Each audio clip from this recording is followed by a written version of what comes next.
quando começam, vamos dizer, todas as investigações científicas do mundo, o que elas estão fazendo? Estão harmonizando diferentes elementos da experiência, que sozinhos e por si mesmos não fariam sentido nenhum. Quando você cria uma teoria falsa, que depois será impugnada, ela já é uma tentativa de harmonizar. E é por isso mesmo que para você chegar a descobrir qualquer coisa na ciência, você passa por inumeráveis teorias falsas no caminho, porque você está em busca da harmonia. Ou seja, não são quaisquer conhecimentos que servem. Se o conhecimento é totalmente, vamos dizer, inarmônico, ele simplesmente não faz sentido, e nesse sentido ele não é conhecimento.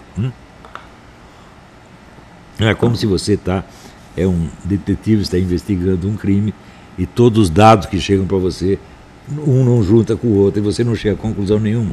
Você pode chamar isso de conhecimento? Não. Isso são elementos para um conhecimento. Então, todo o processo do conhecimento é um processo de harmonização. O que eu estou fazendo aqui é tentar mostrar a quais elementos estéticos correspondem diferentes tipos de raciocínios que nós fazemos. O raciocínio só é totalmente independente de elementos estéticos e, portanto, de referência ao mundo exterior num computador. Um computador não conhece mundo exterior, né? Ele só conhece os símbolos que nós colocamos lá através do código binário. E justamente esse estudo começa com a investigação do código binário. Isso quer dizer que um computador não conhece nada da realidade, absolutamente nada. Ele só conhece os enlaces lógicos entre formas construídas através do código binário. Isso é tudo que ele faz. Quem dá um sentido de realidade ao raciocínio do computador somos nós. Ele jamais poderia fazer isso. Por quê? Ele não tem a forma do corpo humano, ele não tem sensações humanas. Nenhum dado que chega ao ser humano o computador pode absorver, jamais, jamais, jamais, jamais. Por exemplo, o frio ou o calor que você sente, o computador não sente isso, né? Ele pode fazer um cálculo baseado na medição de temperatura que você inventou e colocou lá. Tá certo? Então, hoje em dia as pessoas dão tanta importância ao pensamento lógico que esquecem que sem a referência à realidade sensível, o pensamento lógico não é absolutamente nada, é apenas uma espécie de ignorância computadorizada. Então, o que eu faço aqui é pegar vários elementos da lógica muito simples e mostrar qual é a referência real, sensitiva que tem por trás de cada um. Ou seja, quais são as imagens das quais nós abstraímos esta forma lógica em especial. Então, eu vou ler aqui e comentar. Não sei se eu conseguirei comentar esse texto todo hoje. Se eu não conseguir tudo hoje, eu continuo na próxima aula. Então,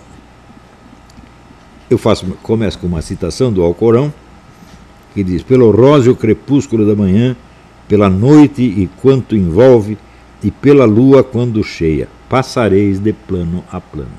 É o que nós vamos fazer aqui, né? Vistos da Terra, o Sol e a Lua têm o mesmo diâmetro aparente, meio grau de arco. Todo mundo, desde que existe nesse planeta, viu essa coisa. São duas bolinhas exatamente com o mesmo diâmetro, meio grau de arco, né? Note bem, objetivamente, se você medir as duas, a desproporção do tamanho é descomunal, né? A Lua é um nada comparado com o Sol, mas visto da Terra, eles têm exatamente o mesmo tamanho. E todo mundo viu assim, desde que o mundo é mundo. Em contrapartida, todas as suas demais qualidades sensíveis, cor, temperatura, etc., são simetricamente opostas. Um é dourado, outro é prateado, um é quente, outro é frio, né? Isto faz deles o emblema por excelência de todas as oposições máximas e irredutíveis, modeladas pelo esquema de dois pontos divergentes e equidistantes de um terceiro ponto central. Por ocasião da lua cheia, a lua que se põe e o sol que se levanta, ou a lua que se levanta enquanto o sol se põe, formam a imagem perfeita do equilíbrio dos contrários, com a Terra no meio como fiel da balança. Nós não acabamos de falar de código binário? O que é o código binário senão esta mesma imagem simplificada, transformada vamos dizer, em signos escritos, tá certo? Ou em signos eletrônicos, e usada como base do raciocínio. Se não existisse na natureza nenhum símbolo, vamos dizer, da oposição simétrica, nós jamais poderíamos entender o código binário. Isso quer dizer que depois de milênios e milênios e milênios de você observar diariamente o Sol e a Lua com o mesmo diâmetro, com as mesmas qualidades opostas, e ter aí a imagem perfeita, vamos dizer, da oposição dos contrários, daí você inventa uma maneira de significá-los matematicamente e você chama isso de código binário. Quem descobriu o código binário foi Pascal e Leibniz, trabalharam com isso. Quer dizer, isso foi muito tempo depois do primeiro homem de Neandertal observar este fato. Mas se não existissem essas duas luminárias no céu, nós nunca teríamos jamais a ideia da oposição dos contrários. Todos os demais contrastes que existem no mundo são entre coisas muito diferentes entre si. Por exemplo, você fala, gato e cachorro. Eu digo, bom, mas pera, gato e cachorro não formam uma paridade. Eles têm um conflito. Mas um gato não tem a mesma forma externa de um cachorro. Tá certo? E assim por diante.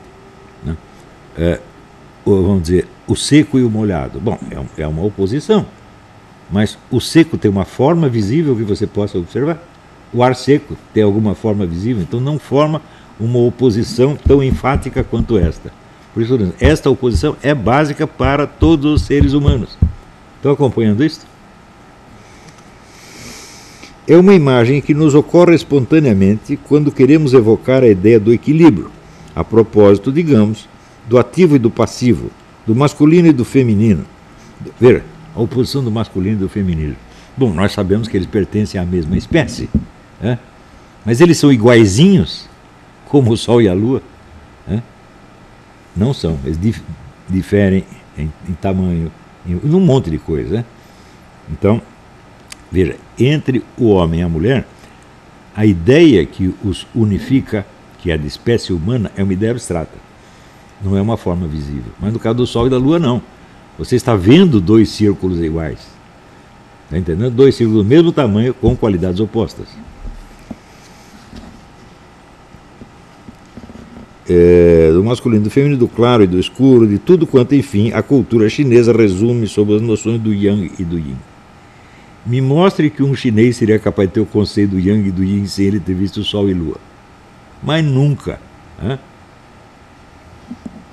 Sendo fácil de gravar e dotada de grande poder evocativo e mnemônico, era natural que, em nosso tempo, os meios de comunicação se apossassem dela, utilizando-a como instrumento para fixar na imaginação do consumidor a mensagem das novas dietas, programas de ginástica e outros gadgets ideológicos que entraram no mercado através do naturismo hippie e das doutrinas pseudo-orientais. Todo mundo vai fazer tem alimentos yin, alimentos yang, tem posições yin, posições yang. Isso está em toda a cultura popular do mundo. Da onde surgiu isso? Surgiu do primeiro homem que viu o Sol e a Lua. Quer dizer, por mais elaborado e artificial que seja o uso que se faz dela, deste signo, ele sempre tem uma raiz que remete a uma experiência primordial, que é primordial no sentido de estar marcado já na origem da espécie, desde a origem da espécie humana, e primordial também por ser igual para todo mundo. Não há um único ser humano que tenha visto o Sol e a Lua de maneira diferente desta. O abuso do emblema lunisolar veio junto com a vulgarização do Yin e do Yang. Apesar da vulgarização, a imagem e a noção que evocam são perfeitamente adequadas à realidade que pretende expressar. A lei da mútua compensação dos contrários não é pura fantasia, mas uma relação que vigora de fato em muitos planos e setores da experiência. Ou seja, nós observamos esse contraste em muitos dados da experiência real. Eu mesmo acabei de citar alguns. Não é isso? Então, por exemplo, o líquido frio, o líquido quente. É isso.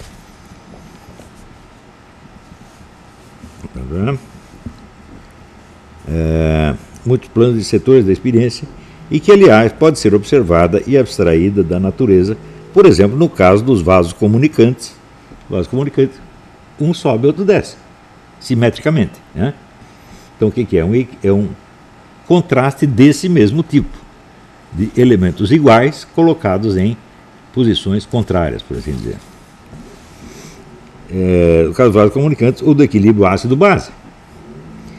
Dentro desses seus limites, é um princípio explicativo, ou ao menos descritivo, perfeitamente válido, que funciona para certos grupos de fenômenos. Então, isso quer dizer que você pode descrever o universo inteiro, por assim dizer, usando apenas esse conceito do Sol e da Lua, do claro e do escuro, ou do Yin e do Yang. Se você pegar o livro do Yin e do Yang, praticamente todas as situações humanas estão ali descritas em função desse contraste inicial e das suas múltiplas combinações. Tão logo passamos, porém, do conceito abstrato do equilíbrio à tentativa de equilibrar alguma coisa real, por exemplo, quando aprendemos a andar de bicicleta, verificamos que a nossa imagem da perfeita simetria se rompe no impacto de sucessivas desilusões de fato. Desilusões. De fato, não existe equilíbrio perfeitamente estático em parte alguma do mundo sensível. Nem mesmo entre o Sol e a Lua, eles estão sempre se movendo. Então você vê que a ideia do perfeito equilíbrio dos contrários, ele não está realmente na natureza. Ele é uma abstração criada por nós a partir de um modelo natural que não é exatamente assim. E tudo que nós pensamos é sempre assim. Uma vez atingido o momento de equilíbrio, o ponto central desliza.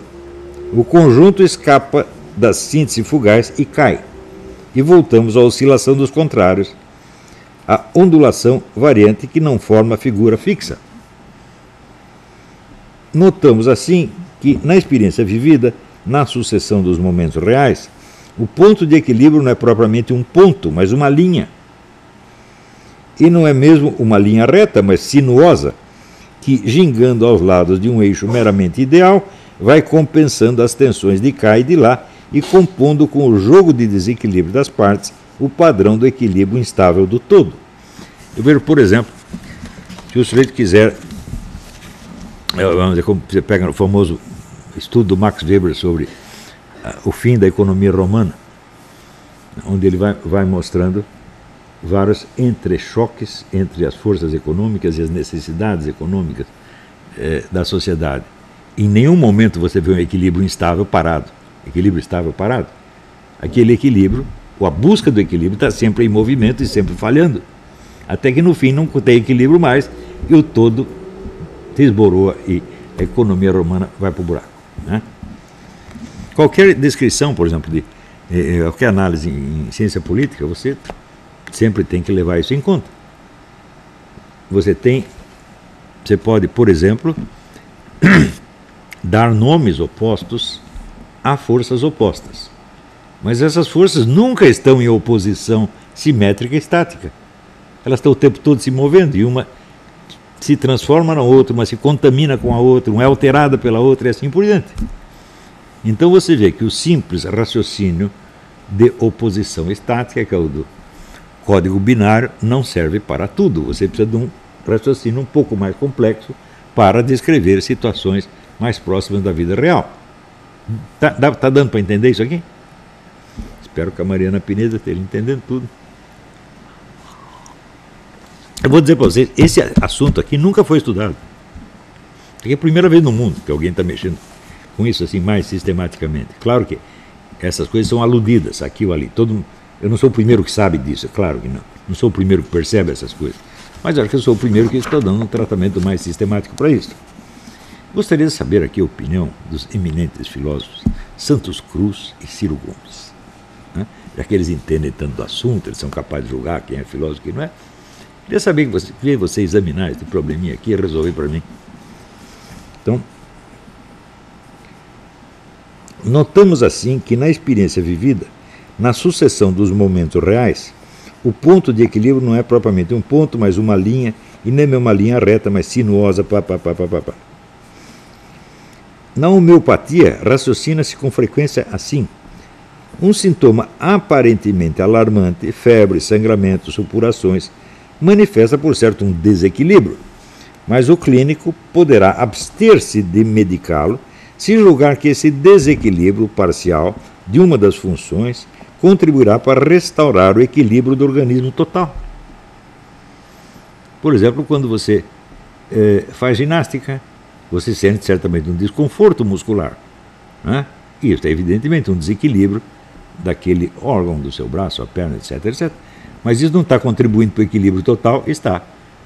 Então você não vai querer suprimir aquele sofrimento, tá certo? Aquele desequilíbrio, porque você tem em vista uma forma mais abrangente e mais complexa de equilíbrio, que é o seu objetivo.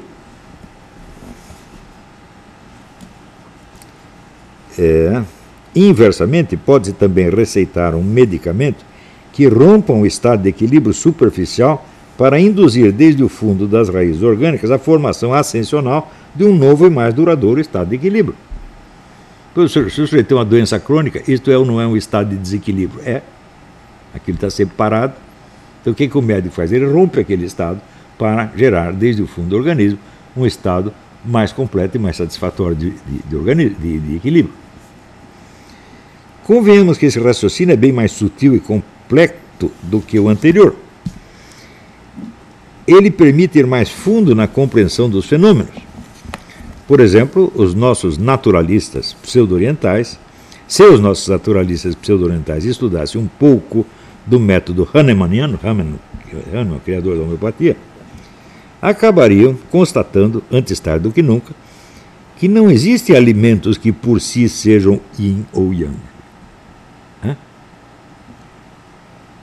Ou seja, o alimento assume uma função yin ou yang, conforme a sua combinação com outros elementos que estão entrando em jogo no mesmo momento.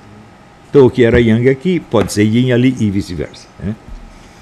Ou seja, o yin e o yang não são conceitos materiais. Aliás, eu tenho um amigo que era um grande estudioso disso, e uma vez ele disse para mim: eu sou o único sujeito que sabe tudo sobre o yin e o yang.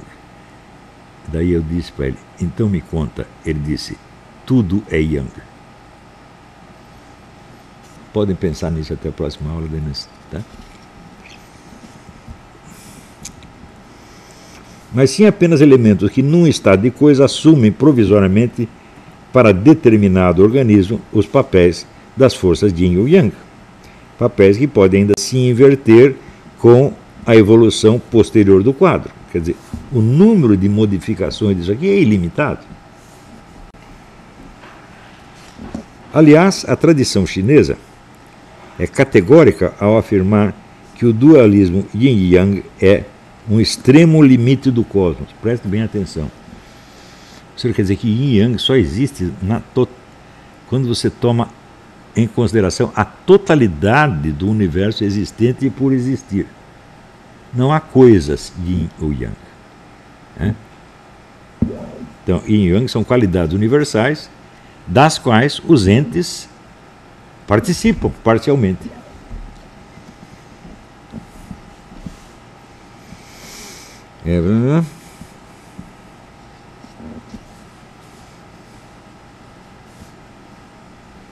Mas que essa dosagem vai sendo progressivamente mais e mais complexa à medida que descemos do plano universal para os mais particulares e sensíveis.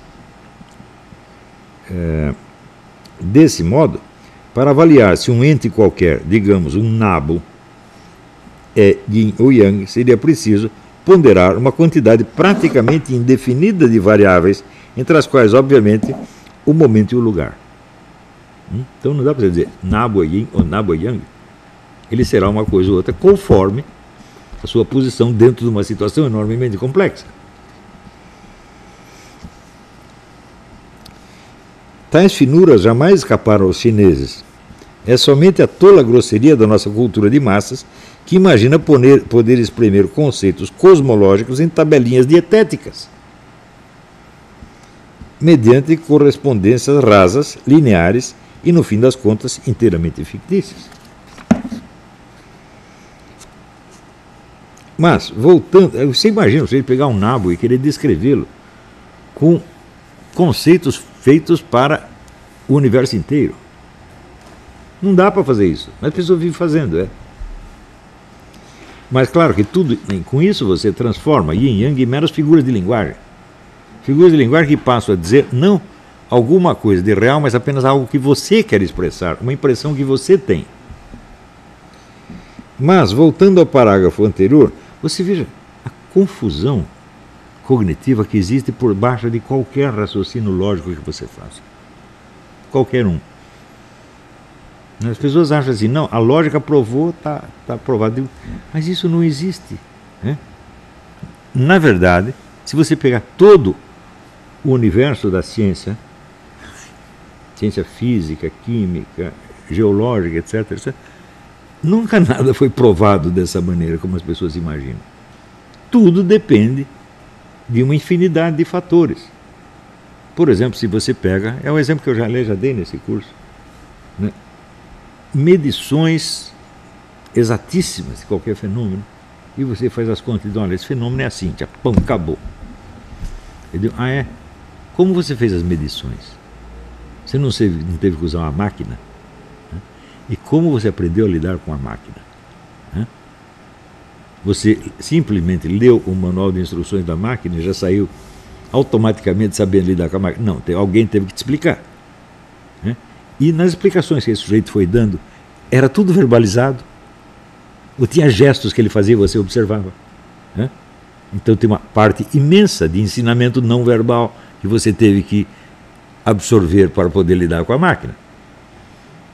E esse conhecimento não verbal, então, está na base do cálculo que você fez. E o resultado do cálculo depende do aprendizado não verbal que você fez, pelo qual você passou.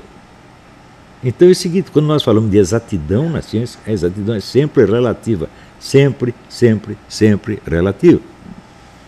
Por isso, quando o sujeito fala, hoje em dia é facílimo as pessoas falarem de consenso científico.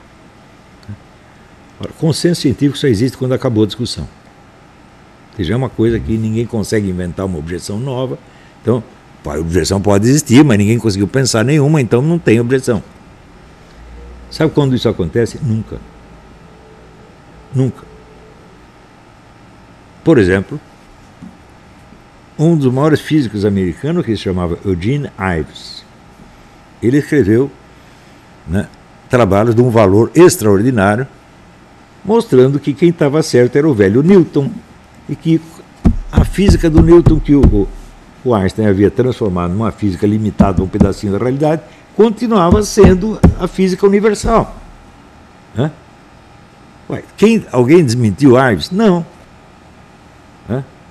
Essa questão, portanto, ainda está em aberto. Todos nós acreditamos, bom, nós vivemos agora na física moderna do Einstein, superamos a do Newton. Como superamos? Ainda tem o sujeito oferecendo argumentos de peso em favor dela. Então você pode dizer, bom, até uma maioria. Então é uma questão de voto. A maioria votou nesse e não votou no outro. Então qual é a diferença entre uma conclusão científica e o resultado da eleição entre o Bolsonaro e o Cagades? Então, em geral, as conclusões científicas são todas assim. Elas são sempre problemáticas, e isso vai ser assim pelos séculos dos séculos. Qualquer cientista experimental, com experiência, sabe que as coisas são assim. E ele sabe também que ele não vai levantar todas as questões ao mesmo tempo, por uma impossibilidade prática, e não por uma objeção lógica irrespondível. Então, muito na ciência é feito apenas por conveniência prática do momento, e não por uma conclusão final. Só no Brasil as pessoas acreditam em conclusões finais. O sujeito acredita que a física que ele aprendeu no ginásio é a resposta final para todos os problemas físicos do universo. Acredita mesmo. E quando você faz uma criticazinha qualquer ao Newton, ao Einstein, ele acha que você está refutando totalmente a obra do Newton e do Einstein, coisa que ninguém jamais poderá fazer no mundo, coisa que é impossível. E fica ofendido por isso. Os caras acham que qualquer desafio à física que eles aprenderam no ginásio é uma aberração humana. E bom, mas vocês entendem por que a produção científica do Brasil simplesmente não é lida no resto do universo? O Brasil, assim, em matéria de produção de trabalhos científicos, está além em 12º lugar. Em matéria de repercussão, está em 44º ou 50º. Isso quer dizer, a produção científica do Brasil não serve para nada, ninguém lê, ninguém se interessa, todo mundo sabe que isso é besteira. Então, é tudo para mostrar para a mãe. Mãe, olha, eu passei aqui, agora eu sou doutor. É assim a mesma coisa, pô.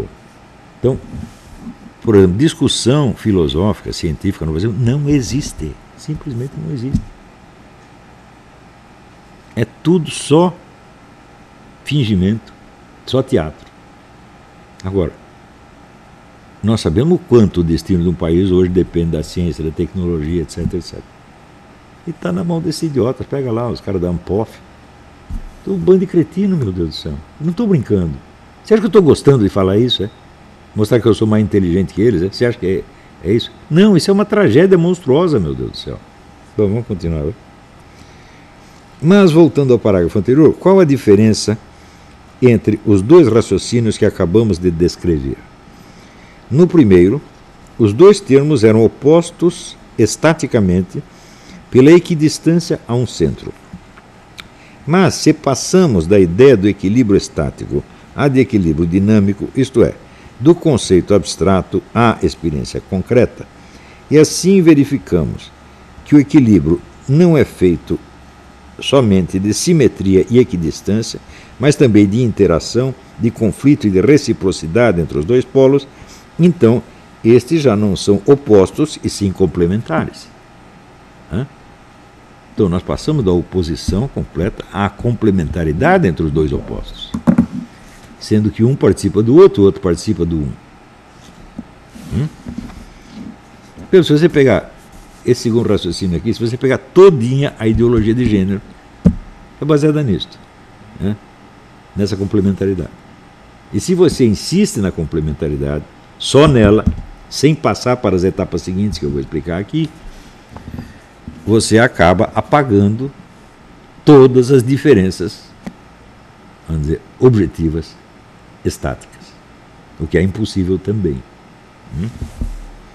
Se você provou que uma oposição estática não é estática, mas é uma oposição entre complementares, você aboliu essa oposição? Não, mas pode parecer que sim. Se você não entendeu a passagem do confronto estático para a complementaridade, você acha que a complementaridade anula os opostos. Mas se anular os opostos, como que eles vão poder se complementar? Quer dizer, você pega os dois elementos e, para complementar, você joga os dois fora. Que é exatamente o que a ideologia de gênero faz. Esse tipo de raciocínio que está no fundo da ideologia de gênero. E muitas vezes está no fundo das objeções à ideologia de gênero. Já não são apenas as extremidades de uma escala, mas as matrizes de uma harmonia, tão indispensáveis e complementares uma à outra, como o sêmen e o óvulo, o arco e a corda, a vibração sonora e a vibratilidade do tímpano. Já não nos falo somente pela sua equidistância fixa, mas por assim dizer cristalizada no céu, mas pela sua convivência a um tempo hostil e amorosa, grávida de tensões e possibilidades latentes. Portanto, é uma coisa muito mais complicada de você descrever, mas você não vai poder abolir a oposição inicial. Ela tem que estar lá, você a relativiza, mas a confusão entre relativizar um conceito e aboli-lo hoje está na cabeça de todo mundo. Se ele relativizou um conceito, ele já acha que jogou aquilo fora. Não é isso? Vamos mais um pouquinho. Aprofundando mais a diferença, verificamos que ao trocar de ponto de vista, introduzimos a variável tempo, ou mais simplesmente sucessão. Antes não estávamos levando isso em conta, só pensamos o par de opostos estáticos. Mas tão logo você lembrou, por exemplo, que existe um ciclo solar, existe um ciclo lunar, ou o negócio já mudou completamente, porque as aparências dos dois se modificam ao longo do tempo. A Lua nunca é estática, a Lua tem as 4 fases. Então, existe um outro trabalho meu que eu chamo da tripla intuição, onde eu levo em consideração o seguinte ponto. Quando que o ser humano se tocou de que existia Sol? A primeira vez que ele viu o Sol. Ele viu o Sol porque o Sol está brilhando. Se o Sol está embaixo do horizonte, ele não vê nada, ele não está vendo Sol nenhum. Então, isto quer dizer que a visão que ele tem do Sol é a mesma coisa que a visão, que a consciência que ele tem da sua capacidade de enxergar. Se não tivesse Sol, ele não vê nada. Não tinha luz elétrica, não tinha vela, não tinha coisa nenhuma. Então, o homenzinho de Neandertal só enxerga quando tem Sol. Então, ele só pode tomar consciência de que ele tem capacidade visiva quando ele está vendo coisas iluminadas pelo Sol. E tomando consciência de que são iluminadas pelo Sol, porque só tem uma fonte de luz, não tem duas. Agora, como é que o sujeito tomou consciência de que existe Lua? Foi assim também? Impossível. Porque a Lua tem várias faces que mudam ao longo do tempo.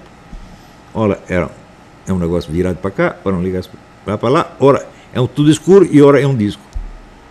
Se ele não acompanhasse pelo menos um ciclo lunar inteiro, ele não saberia o que é Lua. Vocês entendem porque em todas as mitologias astrológicas do mundo a Lua está associada à ideia da passagem de tempo? Porque se é a passagem de tempo, você não tomaria conhecimento dela. Então você precisaria observá-la em várias situações diferentes, guardar aquilo na memória, relacionar uma coisa com outra, e daí você dizer, isso são 4 faces da mesma coisa. Isso deve ter demorado milênios para entender isso aí.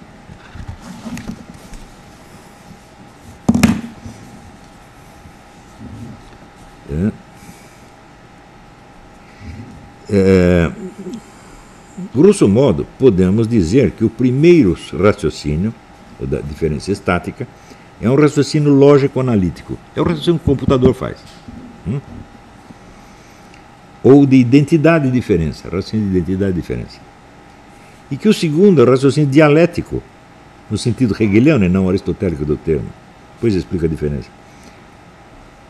Os que se imaginam hegelianos sempre acusaram a lógica de identidade de ser puramente estática, de visar antes a abstrações formais do que as coisas concretas, imersas no fio do tempo, submetidas a transformações incessantes. O raciocínio dialético pretende apreender o movimento vital, por assim dizer, das transformações vitais do mundo dos fenômenos. A verdade, segundo esse método, não está no conceito fixo dos entes isolados, mas no processo lógico-temporal que, ao mesmo tempo, os revela e os constitui. É o sentido da famosa fórmula de Hegel, Wesen ist, was gewesen ist. A essência de um ente é aquilo em que ele se transformou.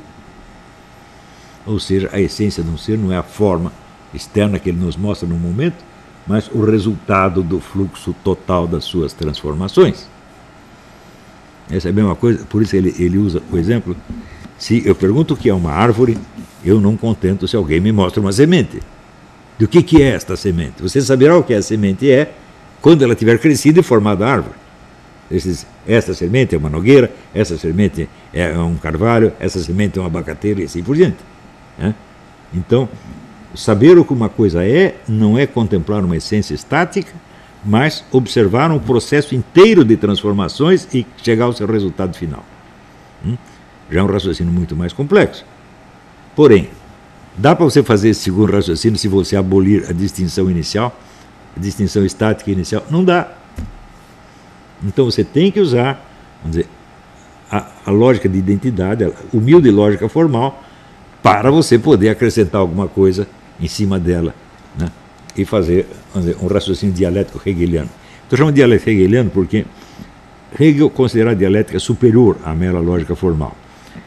E Aristóteles não era assim, ele entendia a lógica apenas como, vamos dizer, uma confrontação de ideias opostas, ou seja, uma técnica de pensamento. E Hegel achava que a dialética era a própria lei constitutiva do universo, uma coisa objetiva. Então é um negócio muito mais pretensioso. Na astrologia, o símbolo que evoca esse segundo enfoque é o do ciclo lunar. Ele projeta na tela dos céus o espetáculo da permanência na mudança do ser que se revela e se constitui no devir. De fato, são as mutações mesmas da face lunar que acabam por mostrar ao homem a unicidade da fonte de luz que, pelo jogo das posições recíprocas e sucessivas, cria esta impressão de mudança e variedade, o Sol. E você tem a permanência do fator solar por baixo das várias transformações de aparência da Lua. As várias aparências da Lua não são nada mais do que vários reflexos da luz solar. Então você tem ali, nesta cena, se no primeiro caso você tem o contraste de duas formas estáticas, agora você tem, nesta visão, você tem a articulação da identidade com a mutabilidade. Todo o problema do platônico, do um e do múltiplo, está tudo aí contido aqui.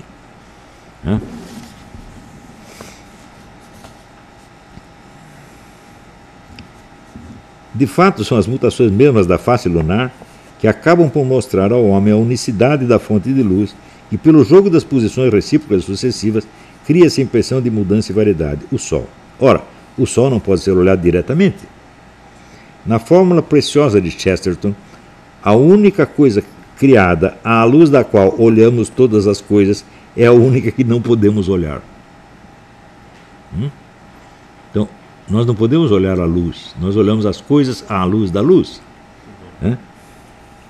Então, isso quer dizer que a unidade, vamos dizer, por trás do processo das mutações, não pode ser vista em si mesma.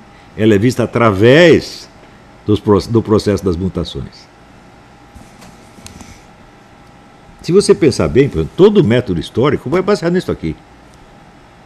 Não é possível você entender o que é a ciência histórica sem ter meditado sobre isso aqui. Por isso quando diz que o Eduardo Bueno ou o Villa são historiadores, fala, você está brincando comigo? Esses são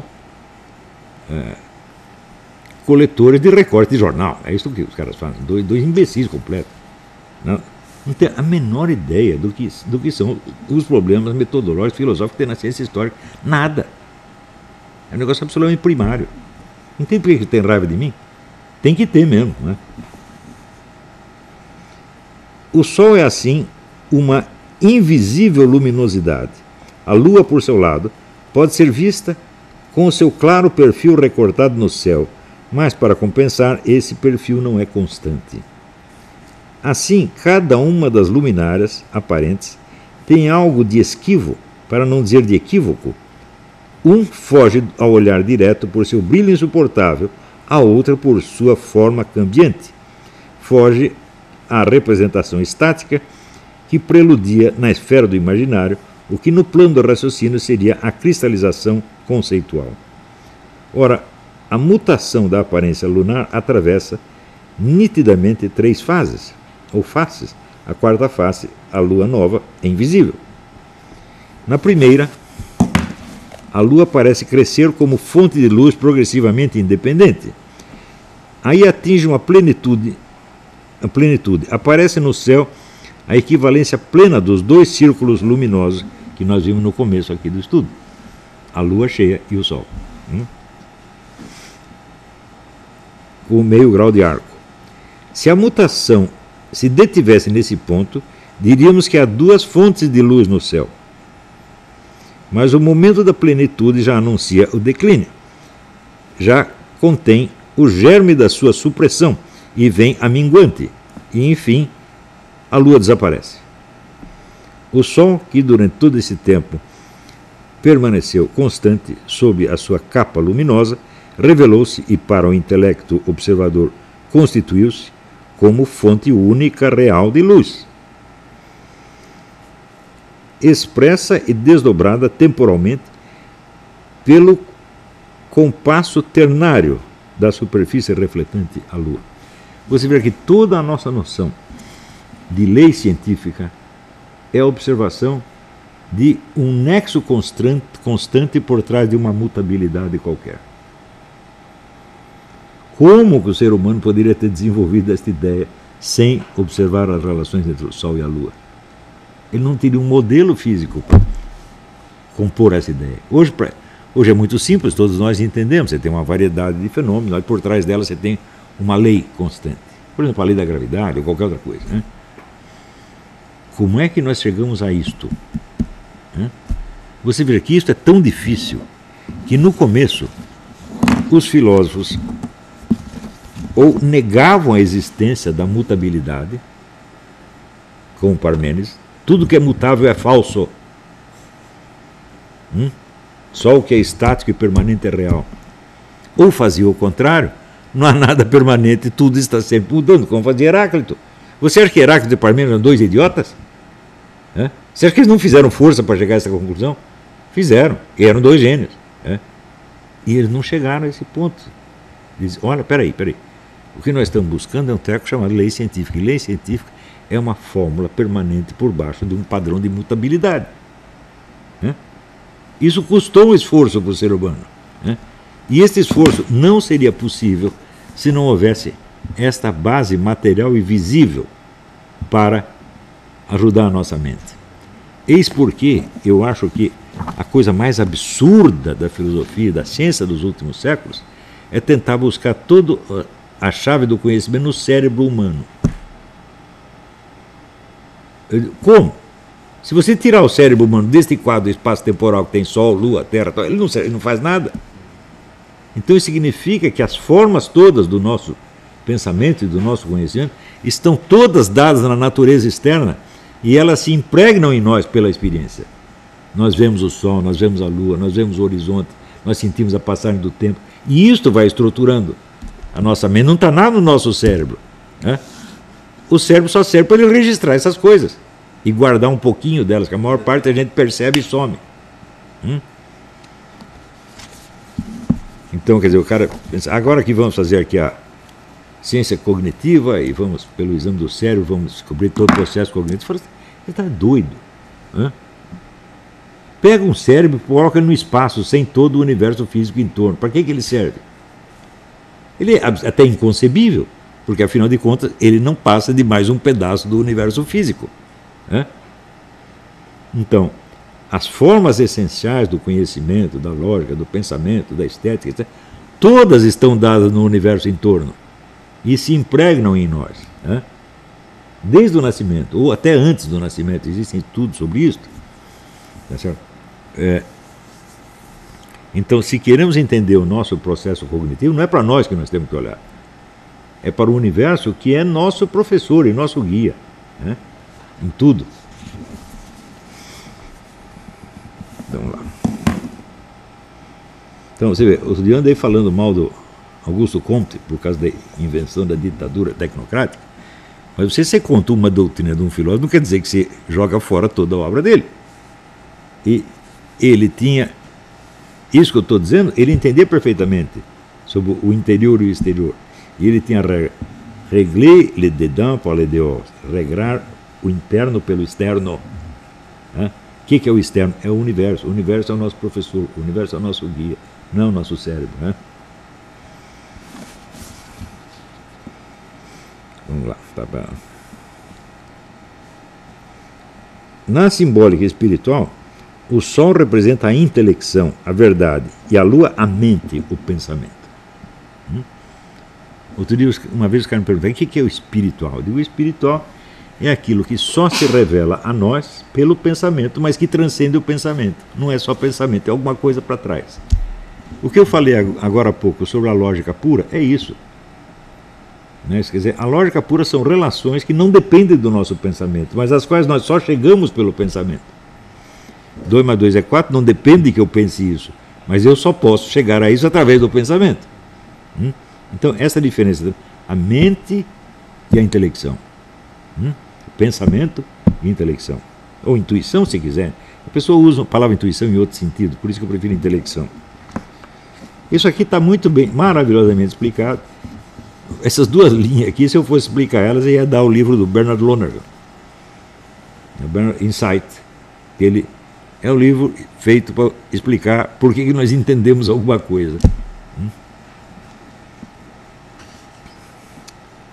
A mente, o pensamento, a imagem subjetiva da verdade na dialética. uma verdade latente se constitui no espírito humano pelo processo do devir que a patenteia, que a verifica, torna verdadeira. Então, há todo um processo mental que em si mesmo não é verdadeiro, né?